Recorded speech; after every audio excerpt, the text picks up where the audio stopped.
How to remove dark theme from YouTube. Hello and welcome to our channel Whizz. In this tutorial I'm going to show you how you can easily remove dark theme from your YouTube app. So please watch till the end to properly understand the tutorial. So first open up your YouTube app,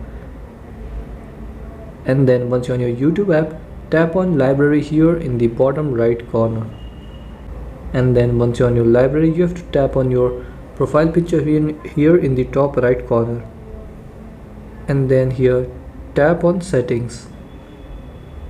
Now here in settings tap on general, and here in general tap on appearance, and here you will get the option to use the device theme, light theme or dark theme. So if you want to remove dark theme, select light theme. So to select it, tap here, and then the theme will be changed and the dark theme will be removed. And so this is how you can remove dark theme from YouTube. Thanks for watching.